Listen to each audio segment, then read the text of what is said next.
గణేశాయ నమః, గాయత్రీదేవ్యై నమః, మహాసరస్వత్యై నమః, మాతాపితృభ్యో నమః. ముందుగా ప్రేక్షక వీక్షణ మహాశీలందరికీ కూడా నమస్కారం. 1వ తారీఖు ఫిబ్రవరి 2026 నుండి 7వ తారీఖు ఫిబ్రవరి 2026 వరకు కూడా ఈ వారం ద్వాదశ రాశుల వారికి కూడా ఎలా ఉండబోతుందో చూద్దాం.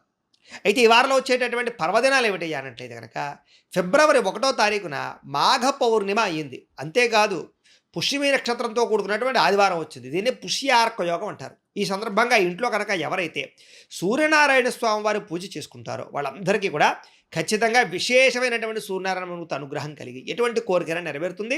ముఖ్యంగా ఆరోగ్యం కలుగుతుంది. దీర్ఘకాలిక రోగాలు తగ్గుతాయి.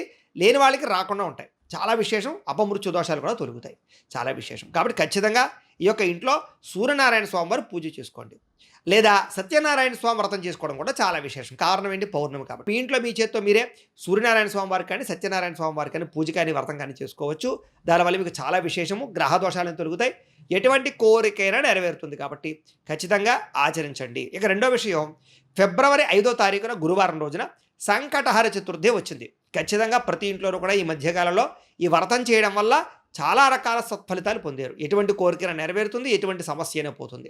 ఇక ద్వాదశ రాశుల వారికి కూడా ఈ వారం ఎలా ఉండబోతుందో చూద్దాం. ఇక తులారాశి వారి యొక్క ఫలితాలు. అయితే ఈ వారంలో మీ గోచార గ్రహగతులు చూసుకున్నట్లయితే కనుక పెద్ద విశేషంగా అనుకూలంగా కనపడటం లేదు. ఇబ్బందులు ఎక్కువ ఉన్నాయి. కాబట్టి ఈ వారం అంతా కూడా ఎక్కువ జాగ్రత్తలు తీసుకోవాలి. ముఖ్యంగా ప్రయాణాలు చేసేటప్పుడు ఎక్కువ జాగ్రత్త. ఎందుకంటే ఆకస్మిక ప్రయాణాలలో ప్రమాదాలు కనపడుతూ ఉన్నాయి. వాహన ప్రమాదాలు కానీ యాక్సిడెంట్లు కానీ ఎక్కువ అవకాశాలు కనపడుతున్నాయి. కాబట్టి ఎక్కువ స్పీడ్గా నడపకండి.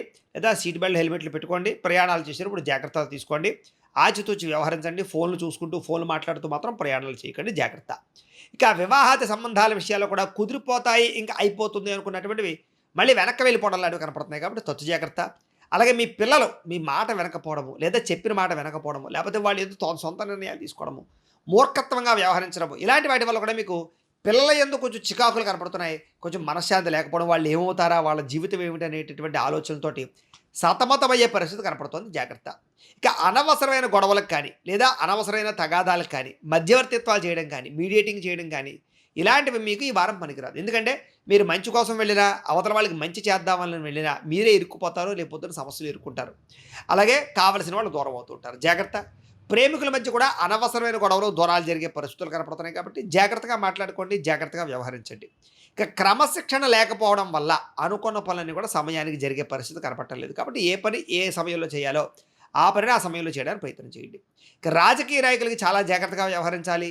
పదవిలు కోల్పోయే పరిస్థితులు ఉన్నాయి. జాగ్రత్త. సినిమా, టీవీ, మీడియా రంగాల వారు కూడా అసహనానికి గురయ్యే అవకాశాలు మీకు రావాల్సిన వేరే వాళ్ళకి వెళ్ళిపోవడం లాంటి జరిగే అవకాశాలు ఉన్నాయి. లేదా మీరు శ్రమకు తగ్గ ఫలితం లేకపోవడం కనపడుతుంది. భార్యాభర్తల మధ్య అనుమానపు ఆలోచనలు పెరిగిపోయే అవకాశాలు ఉన్నాయి. కొంచెం కూర్చుని మాట్లాడుకునే ప్రయత్నం చేయండి. కుటుంబ సభ్యుల యొక్క సహాయ సహకారాలు మాత్రం మీకు బ్రహ్మాండంగా లభిస్తాయి. ఉద్యోగస్తులకి స్థాన మార్పులు, స్థానచలనాలు కనపడుతున్నాయి. అయితే మీ గురించి కొంచెం చెడుగా ప్రచారం చేసేటటువంటి వ్యక్తులు, మీకు హాని కలిగించే వ్యక్తులు, నమ్మక ద్రోహులు ఉంటారు. వాళ్ళతో జాగ్రత్తగా ఉండాలి. మిత్రులతో వివాదాలు కనపడుతున్నాయి. జాగ్రత్తగా ఉండాలి. క్రయ విక్రయాలు జరిపేటప్పుడు తప్పుడు పెట్టుబడులు పెట్టే అవకాశాలు ఉన్నాయి. కాబట్టి భూములు, యంత్ర పరికరాలు, గృహాలు కొనుగోలు చేసే సమయంలో, వాహనాలు కొనుగోలు చేసే సమయంలో ఎక్కువ జాగ్రత్తలు తీసుకోవాలి. ఇక వచ్చిన ఆదాయం కన్నా ఖర్చు అధికంగా కనపడుతోంది. కాబట్టి ఖర్చుల విషయంలో జాగ్రత్త. ఆరోగ్యపరమైన సమస్యలు కనపడుతున్నాయి. కాబట్టి దీర్ఘకాలిక రోగాలను వారు తత్వ జాగ్రత్తలు తీసుకోండి. ప్రతి ఒక్కరూ వ్యాయామం చేయండి. మితాహారం తినండి. చక్కగా వ్యవహరించండి. ఇక పెట్టుబడులు పెట్టేటప్పుడు కూడా ఎవరిని పడితే వాళ్ళని నమ్మకండి. కుటుంబపరమైనటువంటి ఖర్చులు విపరీతంగా పెరిగిపోతున్నాయి. కాబట్టి కుటుంబ సభ్యులకి సంబంధించినటువంటి ఖర్చులు జాగ్రత్త. కొత్తగా అప్పులు చేయవలసిన రావడం, లేదా గతంలో చేసిన రుణాలకి వల్ల మనశ్శాంతి లేకపోవడం, ఇబ్బందులు కనపడుతున్నాయి. నిరుద్యోగులకి అతి కష్టం మీద ఉద్యోగ అవకాశాలు కనపడుతున్నాయి. జాగ్రత్త. ప్రభుత్వ ఉద్యోగులందరూ కూడా పని ఒత్తిడి అధికమయ్యే పరిస్థితి కనపడుతుంది. ప్రైవేటు ఉద్యోగస్తులకు కూడా సరైనటువంటి ఎదుగుదల లేకపోవడము, కెరీర్ గ్రోత్ లేకపోవడము, మెంటల్ స్ట్రెస్ పెరిగిపోవడము, శ్రమకు తగ్గ ఫలితం లేకపోవడము, మీరు అనుకున్నది ఒకటి జరిగే పరిస్థితి కనపడుతుంది. ఇక శారీరక వ్యామోహాలు, ప్రేమ వ్యామోహాలు, అలాగే వివాహేతర సంబంధాల యొక్క ప్రభావం బాగా కనపడుతుంది. కాబట్టి అలాంటి వారు తత్వ జాగ్రత్తలు తీసుకోండి. వ్యసన పరులకి ప్రమాదాలు కనపడతాయి. జాగ్రత్త. మద్యపాన, ధూమపాన వ్యసనాలు తగ్గించేసుకోవాలి. ఇక చిన్న ఆరోగ్య సమస్యల వల్ల ఎప్పుడు ఏదో రకంగా హాస్పిటల్కి వెళ్ళే పరిస్థితులు కనపడుతున్నాయి. టెస్టింగ్లు, స్కానింగ్లు చేయించుకునే పరిస్థితులు కనపడుతున్నాయి. ఎన్ఆర్ఐలు అంటే ఇతర దేశాల్లో ఉండే భారతీయులందరికీ కూడా ఆర్థిక ఇబ్బందులు, విపరీతమైనటువంటి మెంటల్ టెన్షన్లు, ఉద్యోగ సమస్యలు కనపడుతున్నాయి. ఏది అయినా కూడా ఈ వారం నరఘోష అధికంగా కనపడుతుంది. అందరికీ జాగ్రత్తగా ఉండాలి. అలాగే గృహ నిర్మాణ పనులు కానీ, గృహాల్లో పెట్టుబడులు పెట్టేటప్పుడు కానీ జాగ్రత్త తీసుకోండి. బ్యాంక్ లావాదేవీలన్నీ కూడా కొంచెం ఆలస్యంగానే సాగుతాయని చెప్పొచ్చు. ఇంకా ప్రయాణాల్లో తొందరపాటు ప్రయాణాల వల్ల, అనవసరమైన ప్రయాణాల వల్ల ధన నష్టము, ఇబ్బందులు కనపడుతున్నాయి. నూతన వ్యక్తులతో లావాదేవీలు జరిపినా, కొత్త వ్యక్తులకు డబ్బులు అప్పు ఇచ్చినా, అరువులు ఇచ్చినా, చేబుదులు ఇచ్చినా కూడా మీరు నష్టపోయే అవకాశాలు కనపడుతున్నాయి. కాబట్టి ఎవరు పడితే వాళ్ళకి డబ్బులు ఇవ్వడానికి ప్రయత్నం చేయకండి. ఇక నమ్మక ద్రోహులు పెరిగిపోతుంటారు, జాగ్రత్త. అలాగే ప్రేమ వ్యవహారాలు అనుకూలించేలా కనపడలేదు, బ్రేకప్స్ కనపడుతున్నాయి, జాగ్రత్తగా ఉండాలి. ఇక విద్యార్థులకి మీరు చదివే చదువు పట్ల ఇంట్రెస్ట్ లేకపోవడం, సరైన ఆశయం అంటే గోల్స్ లేకపోవడం వల్ల కాన్సన్ట్రేషన్ తగ్గుతుంది. కాబట్టి శ్రద్ధ పెట్టాలి. ఉద్యోగస్తులు కూడా మీ మీద అందరూ కూడా ఈర్ష్యాద్వేషంతో వ్యవహరిస్తుంటారు, జాగ్రత్త. ఉద్యోగ కార్యాలయాల్లో పని ఒత్తిడి అధికమవుతుంది. స్త్రీలకి భర్తతో విభేదాలు, ఇంట్లో సమస్యలు కనపడుతూ ఉన్నాయి.